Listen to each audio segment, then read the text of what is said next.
करने जा रहे हैं एक्सरसाइज 7.1 जो है कोऑर्डिनेट ज्योमेट्री।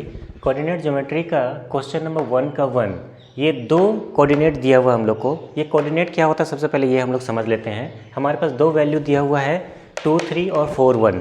ये 2, 3 और 4, 1 ये x का वैल्यू होता है, ये y का, ये x का, ये y का। बनाते समय हमें कन्फ्यूज़न ना हो इस वजह से हम लोग इसका नंबर चेंज कर देते हैं x1 y1 और x2 y2।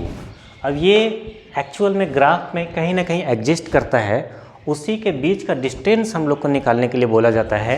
हम लोग यहाँ पे देखते हैं जैसे यहाँ पे x और y, x के लिए 2, y के लिए 3। हम लोग देखते हैं x के लिए 2 कहाँ है, यहाँ पे है, y के लिए 3 यहाँ पे है।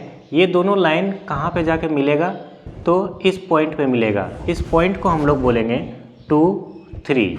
ये कोऑर्डिनेट हो गया x और y का।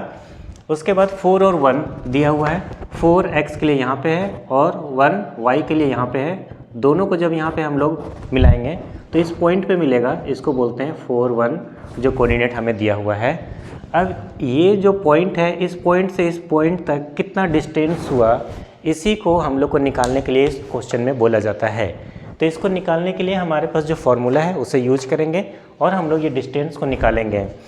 क्या करेंगे, हम लोग इस पॉइंट को मान लेते हैं A, इसको मान लेते हैं B।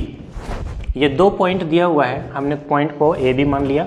यहाँ लिख भी देना पड़ेगा हम लोग को, late A 2, 3 and B 4, 1 be the given point। अब हम लोग को डिस्टेंस निकालना है, लिखेंगे डिस्टेंस AB इक्वल टू, अब इसका फॉर्मूला क्या होता है वो हम लोग देख लेते हैं, x2 माइनस x1 का whole square plus y1 minus y2, इसको उल्टा लिख देते हैं y2 minus y1 whole square. क्या होता है x1 x2 ये इधर उधर भी लिख सकते हैं, इसको भी हम लोग x1 और y1 और y2 भी लिख सकते हैं। दोनों तरह से सही हमारा आंसर आएगा।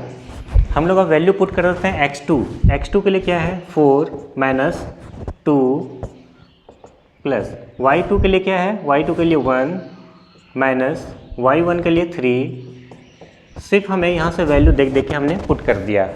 अब हम लोग को यहाँ से सॉल्यूशन करना है। 4 में 2 माइनस करेंगे तो 2, इसका पावर 2 है, प्लस 1 में 3 माइनस करेंगे तो क्या होगा 2 बचेगा, और क्योंकि बड़ा नंबर में माइनस है तो माइनस स्क्वायर। 2 का स्क्वायर करेंगे 2 2 जा 4, और माइनस 2 का करेंगे तो ये पावर जो होता है ये माइनस पे भी होता है और 2 पे भी होता है। माइनस माइनस प्लस हो जाएगा और 2 2 जा 4, मतलब प्लस का ही 4 आएगा। 4 प्लस 4 कितना हो जाएगा 8। इसको हम लोग लिख सकते हैं 4 मल्टीप्लाई 2, 4 2 जा 8। अब इसको हम लोग यहाँ पे लिख सकते हैं 2 का स्क्वायर मल्टीप्लाई 2। अब ये क्या होता है, स्क्वायर रूट को काट देता है, तो ये 2 जो है वो तो बाहर आ जाएगा, लेकिन ये 2 जो है वो बाहर नहीं आ सकेगा। तो 2 ये जो है स्क्वायर रूट को काट के बाहर आ गया और ये 2 अंदर ही रह जाएगा। यही हमारा आंसर हो जाएगा।